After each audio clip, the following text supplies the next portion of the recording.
Madame, Monsieur, c'est l'heure de votre débat du 12-15 sur Gabon 24. Aujourd'hui, nous parlons du rôle que devrait jouer la jeunesse dans la dynamique de relance de l'économie gabonaise. Et pour échanger autour de ce sujet, je reçois Mapangou Ghislain. Il est président fondateur du comité pour la restauration des mentalités. Et avec lui, celui qui n'est plus à présenter, Dimitri Abourneur, parce qu'il est journaliste au desk politique ici à Gabon 24. Bienvenue à vous, messieurs, sur le plateau de Gabon 24 et merci d'abord d'avoir répondu à notre invitation. Merci beaucoup pour l'invitation renouvelée. C'est toujours un réel plaisir d'être sur le plateau de Gabon 24. Bonjour John Cyril, merci pour l'invitation. Merci Dimitri Abourneur. Alors, Monsieur Mapangou, si tout le monde s'accorde à ce que la nécessité de la relance de l'économie gabonaise s'impose, certains s'interrogent sur les politiques ou bien la stratégie que devraient mettre les autorités en place pour y parvenir. Alors, il faut d'abord dire que effectivement, c'est un thème qui vient à point nommé dans la mesure effectivement où le Gabon s'est lancé dans une série de programmes structurels qui visent justement à moderniser nos administrations, notre pays et à nous réapproprier véritablement notre économie.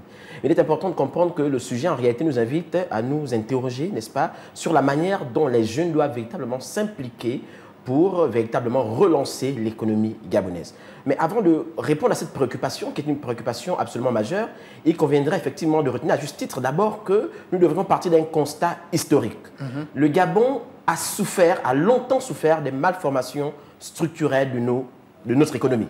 Ça veut simplement dire que dans la conception originaire du système productif tel qu'il a été conçu au Gabon, eh bien, il a été conçu et façonné par l'extérieur et pour l'extérieur.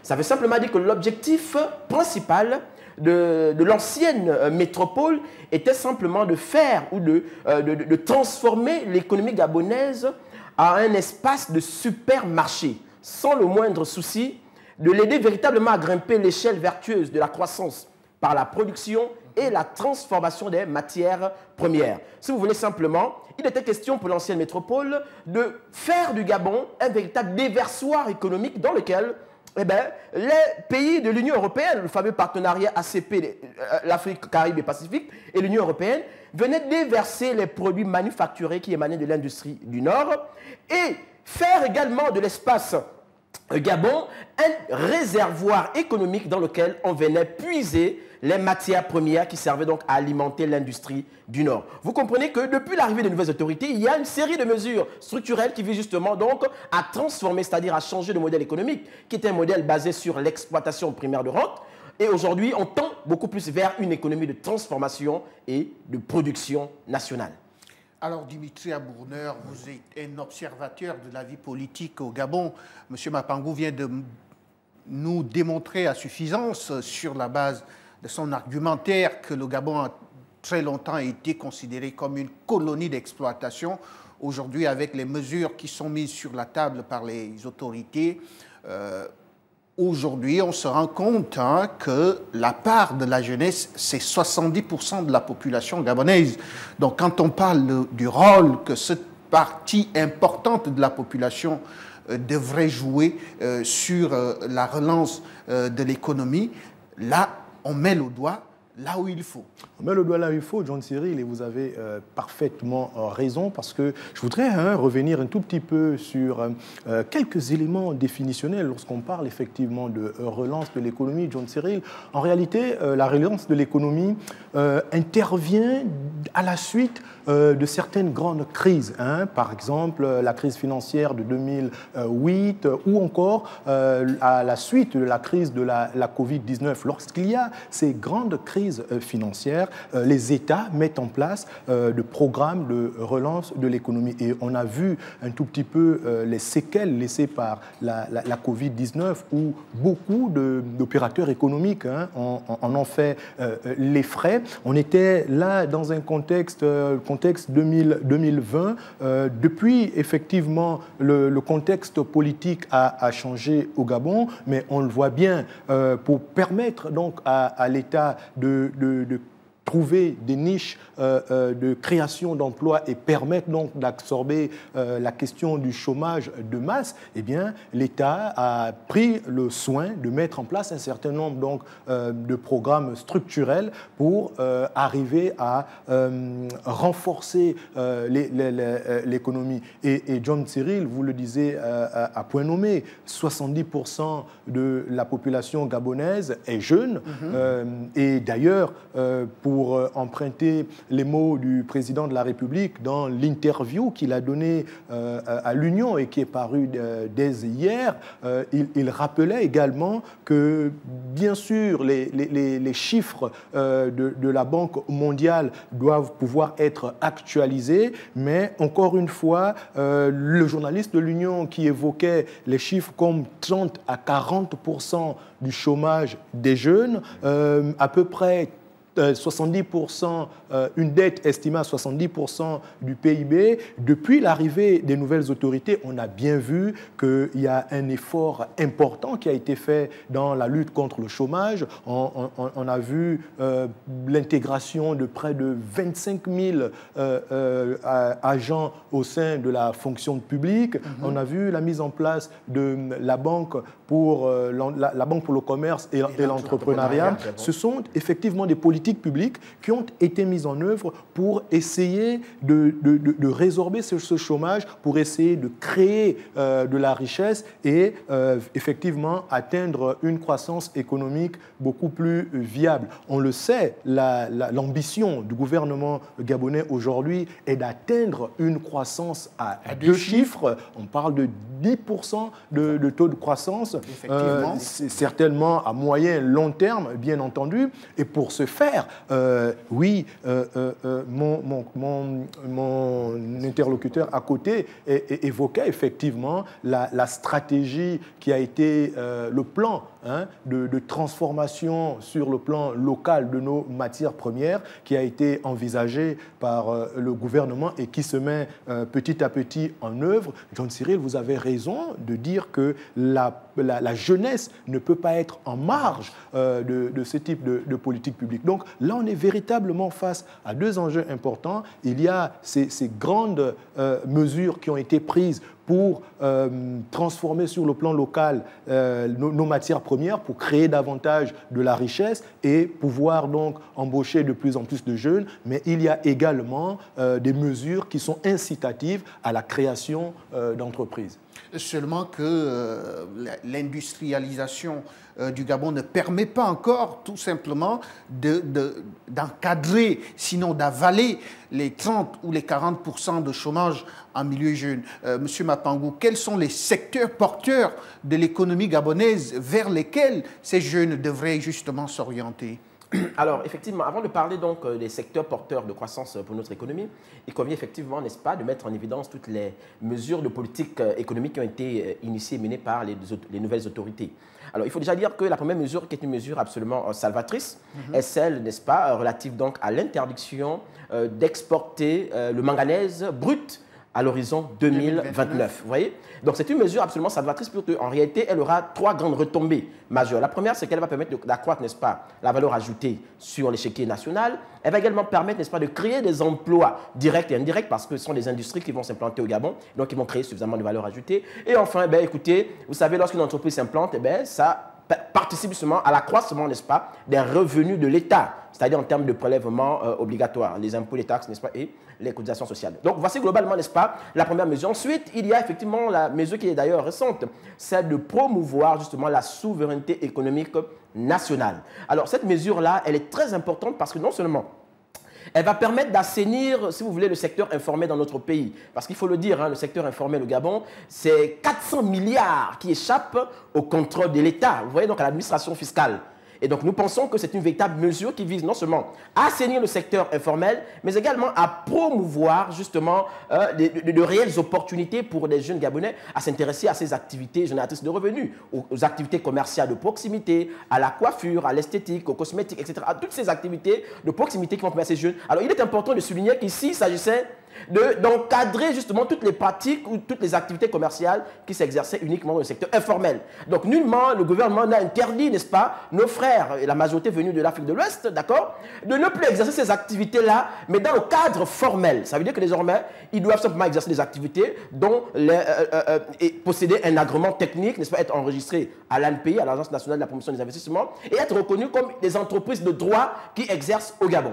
Alors, cette particularité-là, permettez-moi, a été donnée, n'est-ce pas, aux Gabonais, aux jeunes Gabonais, pour permettre à ces Gabonais, n'est-ce pas, de pouvoir subvenir à leurs besoins, de pouvoir s'auto-employer et de véritablement réduire, n'est-ce pas, le chômage et la vulnérabilité dans laquelle ces jeunes sont soumis aujourd'hui. Monsieur Mapangou, vous avez la parole et vous la gardez. Donc, pour la précision, merci. Il s'agit là du renforcement du cadre juridique et surtout de l'activation.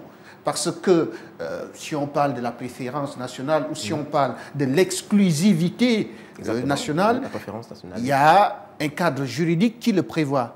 Tout à fait. Il faut prévoir d'abord, n'est-ce pas, un cadre juridique incitatif, n'est-ce pas, qui encadre, qui encourage ces jeunes à s'y intéresser. Je pense que par cette décision du Conseil des ministres, normalement, là, c'est l'expression en réalité de la volonté de l'exécutif de véritablement booster la croissance économique et relancer l'économie gabonaise à partir des activités génératrices de revenus. Les jeunes Gabonais doivent comprendre qu'aujourd'hui, il y a plusieurs autres projets. Aujourd'hui, vous avez par exemple le fonds stratégique agricole qui a été également annoncé par le chef de l'État pour justement développer le secteur agricole et accompagner les jeunes entrepreneurs. N'oubliez pas qu'aujourd'hui, le chef d'État l'a également annoncé, il y a 25 milliards logés à la BCEG, la Banque commerciale pour l'entrepreneuriat du Gabon, afin de financer les projets des jeunes. Donc les jeunes doivent se lancer dans les activités génératrices de revenus, les activités commerciales de proximité pour véritablement subvenir à leurs besoins et s'auto-employer. Il est aujourd'hui inadmissible, et je pense même, et je le dis de façon solennelle, l'État omnipourvoyeur n'est plus possible de nos jours. Et donc, les jeunes doivent comprendre que l'État ne peut pas créer des emplois à tout le monde. Les jeunes doivent s'employer, doivent s'auto-employer en créant des activités. Et ils doivent sortir de ce paradigme-là. C'est pourquoi nous, au niveau, n'est-ce pas, du comité pour la restauration des mentalités, nous pensons qu'il faut véritablement changer de paradigme. Les jeunes doivent savoir que la richesse se bâtit dans le temps et ça se construit dans un espace bien déterminé. On ressent tellement d'engagement dans vos interventions, M. Mapangou. Bien. Alors, Dimitri Abourneur, M. Mapangou a évoqué non seulement la mesure d'interdiction de l'exportation du minerai de manganèse à l'état brut, une mesure qui va participer à la transformation locale du manganèse, une mesure qui va participer à la création d'emplois, à l'augmentation de la valeur ajoutée. Mais il n'y a pas que cette mesure, il y a également une autre à côté qui parle de l'interdiction de l'importation de poulet de chair à l'horizon 2027. 2027, effectivement. Une autre mesure qui ouvre une porte pour l'entrepreneuriat national, donc pour les jeunes. Oui, pour les jeunes, John Cyril, et cela me donne l'opportunité de répondre à votre question précédente sur les secteurs porteurs. En réalité, les secteurs porteurs, ils sont parfaitement identifiés. Parmi ces secteurs, quels sont-ils? Mais ce sont d'abord les principaux atouts, les principaux atouts comparatifs du Gabon. Mais le premier d'entre eux, on le sait, c'est le pétrole. Le pétrole est l'une des principales richesses de notre pays.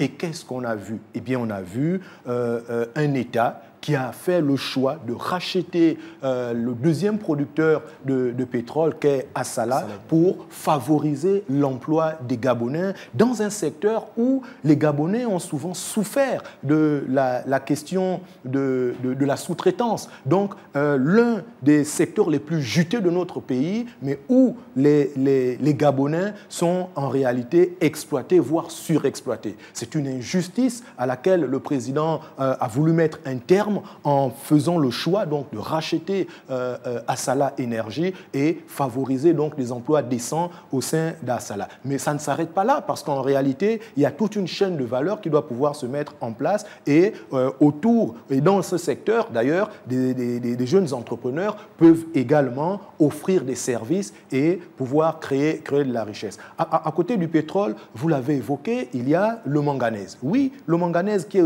également l'un des principaux atouts du Gabon et qui doit être donc un fer de lance de l'économie gabonaise. Comment? Mais en créant de la valeur ajoutée, en transformant sur le plan local, en créant des unités de production qui vont favoriser la création d'emplois et qui vont arriver à absorber les jeunes. Oui, troisième secteur, mais qui doit pouvoir être pourvoyeur d'emplois, et c'est ce secteur qui est de plus en plus appelé d'ailleurs par l'ensemble des Gabonais à cause de la vie chère, c'est le domaine de l'agriculture. Le domaine de l'agriculture est également un secteur porteur, et on a vu l'État qui a donc porté des investissements en acquérant donc du matériel important pour favoriser donc l'agriculture mécanique et donc qui a distribué à un certain nombre donc de collectivités de collectivités à l'intérieur donc du pays. Et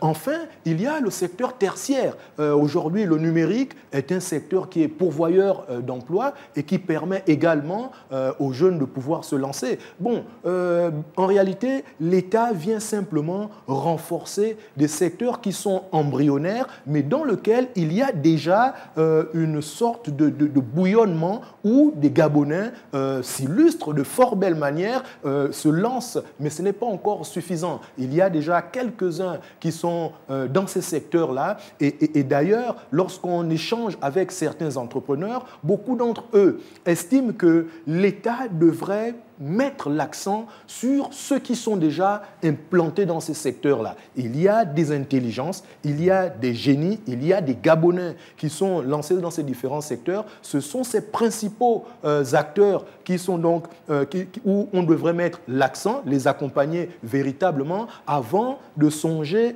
à introduire également ceux qui n'ont pas encore, ceux qui n'ont pas encore d'expérience en la matière. Parce que l'entrepreneuriat, voyez-vous, effectivement, quand on parle de diversification de l'économie, quand on parle de lutte contre le chômage, l'État appelle de plus en plus les jeunes à entreprendre, mais entreprendre, ce n'est pas simple. Comme on le dit de façon triviale, rien n'est facile. Entreprendre demande énormément de sacrifices. Entreprendre demande une formation basique. Entreprendre demande également un accompagnement au niveau à la fois structurel, à la fois financier. Donc, ce sont les principaux acteurs qui sont déjà dans ces domaines qui doivent pouvoir être identifiés et qui doivent être accompagnés à travers notamment la baisse des taux d'intérêt. L'accompagnement au crédit aujourd'hui est encore un peu élevé et donc à travers la baisse des taux d'intérêt des crédits, cela favoriserait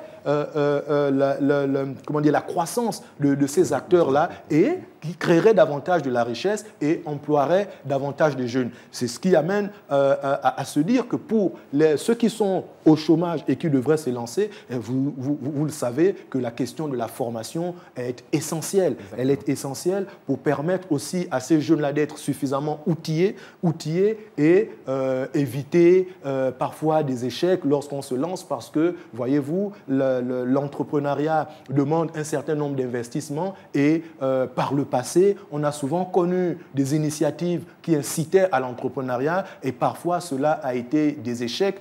Peut-être pour des raisons de mauvaise gestion, mais aussi peut-être justement, Dimitri Abourneur, vous êtes en train d'embrayer sur un autre aspect qui est très important, que nous devons justement aborder autour de cette table. Monsieur Mapangou, les initiatives sont nombreuses. On a Taxi Gab, on a Gab Pêche, on a eu le concours national de l'entrepreneuriat dernièrement.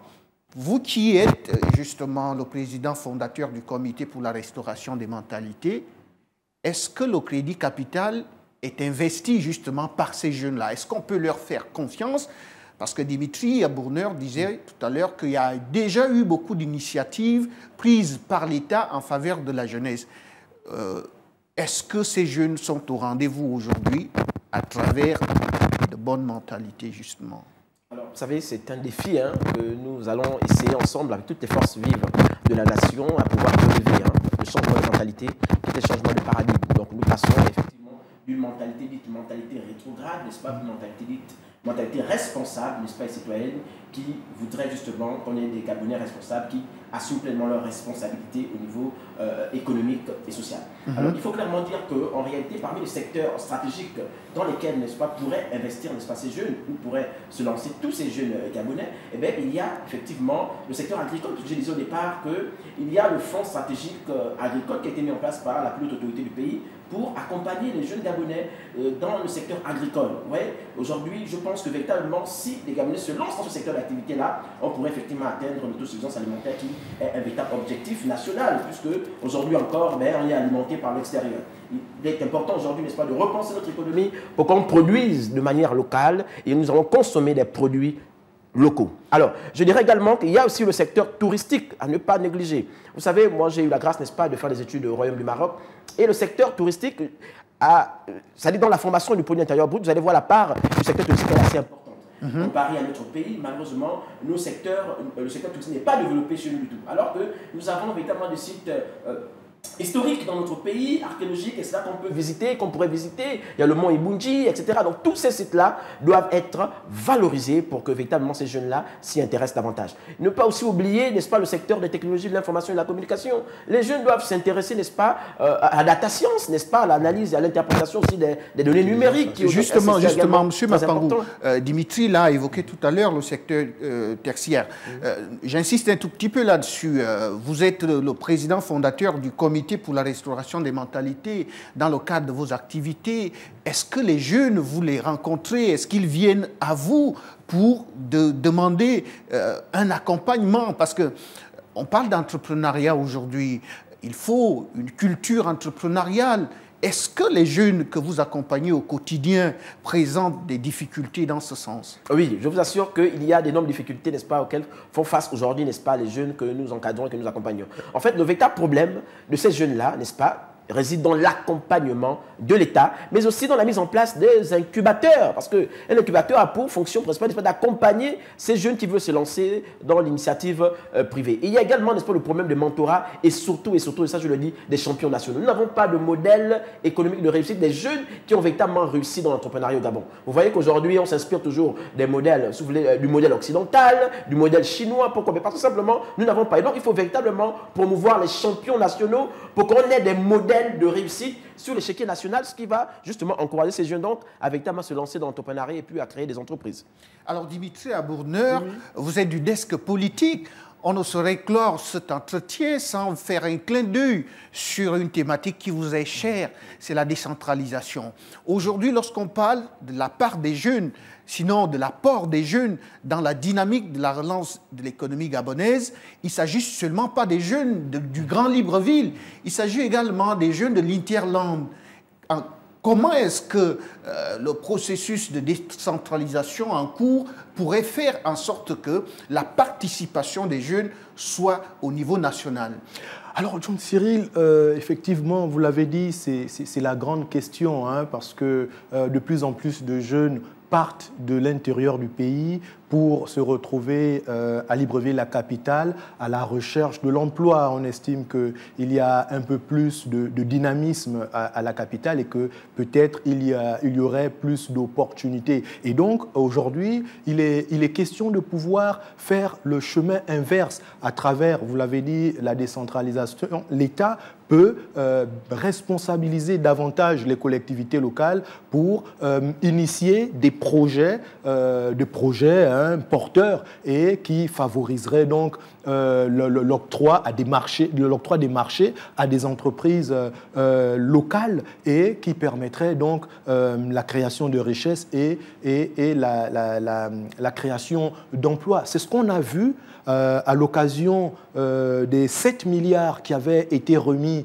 aux différentes collectivités, hein, aux provinces de l'intérieur du pays par le président de la République. Beaucoup de chantiers qui avaient été lancés, le président avait insisté sur l'importance de donner ces marchés à des opérateurs économiques locaux. Et beaucoup parmi les opérateurs gabonais ont pu avoir accès à des marchés et ont fait du chiffre d'affaires. John Cyril, vous posez la question de savoir si les jeunes sont au rendez-vous. Quand on regarde les projets que vous avez cités tout à l'heure, Taxi Gab, Gab Pêche et là également également avec l'accompagnement de la BCEG, on voit bien, si on n'a pas forcément des chiffres précis, mais de façon globale, ces projets ont suscité un véritable engouement. Ce sont des projets qui ont mobilisé suffisamment des jeunes, même si on a vu quand même quelques brebis galeuses, pour le cas par exemple de TaxiGab, quelques jeunes dont on a dû